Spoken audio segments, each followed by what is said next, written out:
Doctor Bhimrao Ambedkar ने एक बात कही थी, शिक्षा शेरनी का वो दूध है जो पिएगा वही दाढ़ेगा। यहाँ पर जो सुधीर आपको कैमरे में दिखाई दे रहे हैं, सुधीर के बेटे आर्यन ने नीट की परीक्षा पास की है।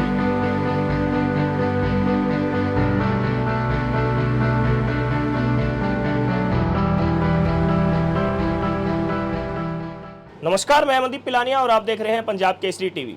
डॉक्टर भीमराव अंबेडकर ने एक बात कही थी, शिक्षा शेरनी का वो दूध है जो पिएगा वही दाढ़ेगा। हालांकि शिक्षा को हासिल करने के लिए कोई उम्र ये नहीं चाहिए कि उम्र आपकी इतनी होनी चाहिए। शिक्षा किसी भी स्थान और किसी भी जगह पर आप हासिल कर सकते हैं, किसी भी उम्र में हासिल कर सकते हैं। अभी फ़िलहाल जींद में हम मौजूद हैं और ये आप देखेंगे दर्जी की जो मार्केट है, जो यहाँ पर टेलर मार्केट कह सकते हैं। यहाँ पर जो सुधीर आपको कैमरे में दिखाई दे रहे हैं, सुधीर के बेटे आर्यन ने नीट की परीक्षा पास की है। महज छोटी सी उम्र में इन्होंने अपने सपनों को नई उड़ान देने के लिए पहला कदम आगे बढ़ाया है। हम बातचीत करेंगे आर्यन से भी और आर्यन के पापा से भी, कैसा उनका शेड्यूल था, कैसे पढ़ाई करते थे। सबसे पहले तो जी आपको बहुत बहुत बधाई हो। नमस्कार जी। आर्यन, आपको भी बहुत बहुत बधाई पंजाब की तरफ से। Thank you. कैसे सफ़र रहा है आर्यन का, आपका काम में कैसे हाथ बटाते थे और अब नीट पास कर लिए इन्होंने? पहले तो मैं सभी का धन्यवाद करता हूँ और इसकी ये जो मेहनत है वो 1 साल या 2 साल की नहीं है, काफ़ी मेहनत की है इसने। शुरू से ही ये मेरे साथ ही रहा है। इसका इंटरेस्ट बाहर के बच्चों में भी नहीं था, बाहर के खेल कूद में भी नहीं था। जैसे मैं कहता था बिल्कुल आज्ञाकारी बच्चे की तरह इसने हर बात को माना है। तो इसने 9th के बाद इसने एक सपना था कि मैंने पूछा कि क्या आगे क्या करना चाहता है, तो इसने कहा पापा मैं डॉक्टर बनना चाहता हूँ। तो मैंने इसको कहा कि डॉक्टर बनने के लिए बहुत फीस लगती है और बहुत ज़्यादा मेहनत लगती है, ये 1-2 घंटे में सोचा सपना नहीं हो सकता। तो उन्होंने बोला मैं मेहनत करने के लिए तैयार हूँ।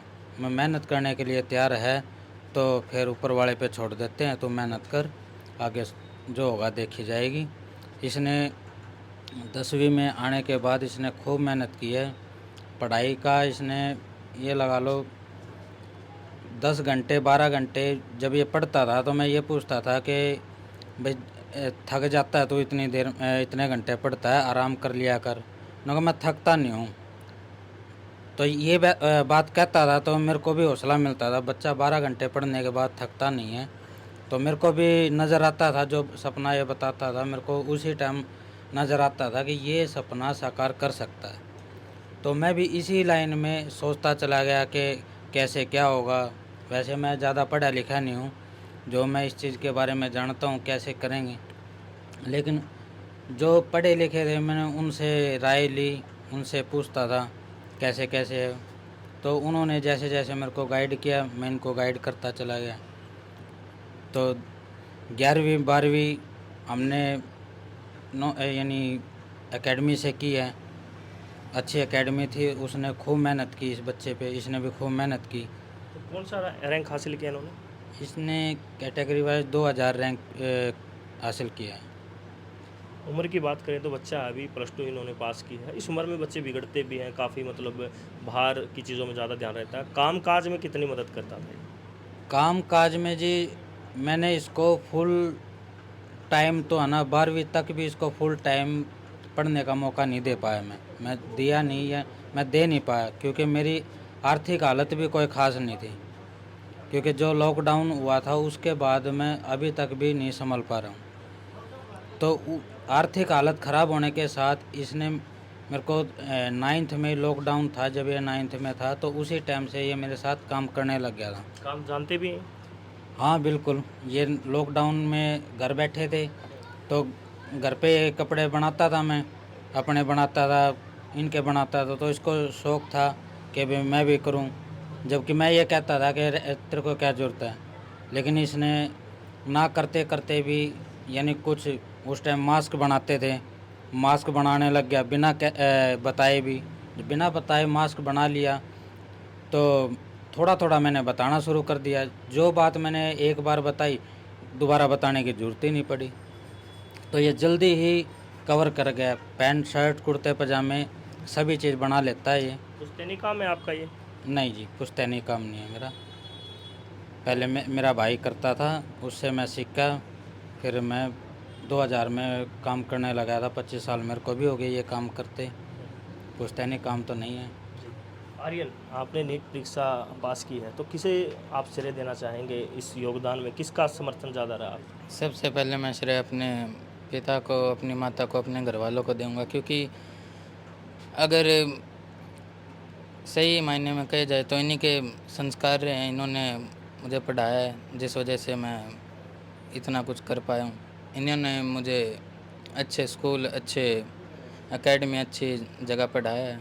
इन्होंने हर जगह संभाला भी है, और कहूँ तो जहाँ लग सका मैं भटका हूँ तो पूरे उससे संभाला भी है, जिससे मैं आज इस मुकाम पर हूँ। स्कूली पढ़ाई कहाँ से रही है, मतलब कहाँ तक पढ़ाई की है अभी तक आपने, और आगे का क्या प्लान है आपका? इस साल मैंने 12th पास किया, उसमें 87% मेरे आए हैं, और आगे नीट का पेपर क्लियर होने के बाद मैं MBBS कोई गवर्नमेंट कॉलेज में एडमिशन लूँगा। अभी कहाँ की सोची है कि कहाँ एडमिशन लिया जाएगा? कुछ प्लानिंग की है आगे की? मेरी जैसे फर्स्ट चॉइस तो रोहतक PGI की है जी। तो कौन सी लाइन चूज़ करोगे, कुछ उसकी भी प्लानिंग की है आपने? फर्स्ट मैं MBBS में करूँगा, देन उसके बाद कार्डियोलॉजिस्ट मेरा सपना है। तो बच्चों को क्या कहना चाहेंगे जो छोटी सी उम्र में बिगड़ भी जाते हैं? काफ़ी आपकी एज में बच्चे देखते हैं कि जो रिजल्ट को लेकर काफ़ी डिप्रेशन में चले जाते हैं, सुसाइड भी कर लेते हैं। जैसे +1 +2 का रिजल्ट आता है, काफ़ी निराश हो जाते हैं बच्चे। उन बच्चों को क्या संदेश देना चाहेंगे जो आगे मतलब हताश ना हो, लगातार मेहनत करते रहें? उनको मैं यही कहना चाहूँगा कि मोटिवेशन ये नहीं है कि कोई किसी ने कर दिया वो मोटिवेट हो गया कम नंबर से, या फिर जिसका नहीं हुआ वो डीमोटिवेट हो गए। सबसे बड़ा मोटिवेशन मैं तो अपने पेरेंट्स का मानता हूँ, क्योंकि जो उनकी मेहनत है मेरे आगे तो बहुत ज़्यादा है। मैं क्या कहूँ, अगर जो बच्चा अपने पेरेंट्स को देखता है, उनकी मेहनत को समझता है, तो मैं नहीं मानता कि कोई बच्चा बिगड़ सकता है। तो आप मदद करते थे माता पिता की काम काज में, तो दूसरे बच्चे फ़ोन करके नहीं बुलाते थे, चलो आर्यन खेलने चलते हैं, मौज मस्ती करते हैं? जी बिल्कुल बुलाते थे। जो मेरे स्कूल के वो दोस्त थे, बुलाते थे कि चलो खेल लेते हैं, कहीं बाहर घूम के आते हैं। मैं फिर मना कर देता, मेरा उसमें इंटरेस्ट नहीं। तो कितने साथी हैं आपके जो आपके नियर डियर जिनका नीट क्लियर हुआ, आपके साथ कोई पढ़ता है, किसी का क्लियर हुआ? हाँ, मेरे 1-2 दोस्त हैं जिनका हुआ है क्वालिफाई इसमें नीट। तो दोस्तों ने बधाई दी आपको? हाँ, कुछ ने दी है, कुछ ने नहीं। भविष्य की बहुत बहुत शुभकामनाएं। शुक्रिया। ये आर्यन है और ये हमारे साथ सुधीर है, टेलर का काम करते हैं, और आर्यन ने कोरोना काल के दौरान अपने माता पिता का हाथ बटाया और साथ में कामकाज भी सीखा।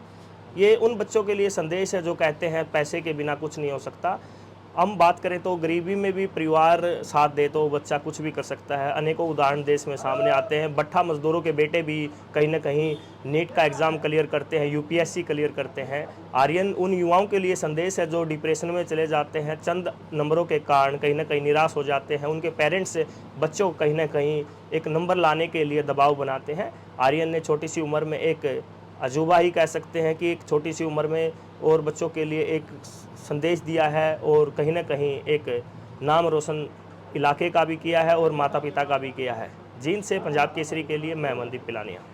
हमसे जुड़े रहने के लिए हमारे YouTube चैनल को सब्सक्राइब करें और नई वीडियो की नोटिफिकेशन के लिए बेल आइकॉन को दबाएं। अगर आप ये वीडियो Facebook पर देख रहे हैं तो लाइक जरूर करें और ज्यादा से ज्यादा शेयर करें। धन्यवाद।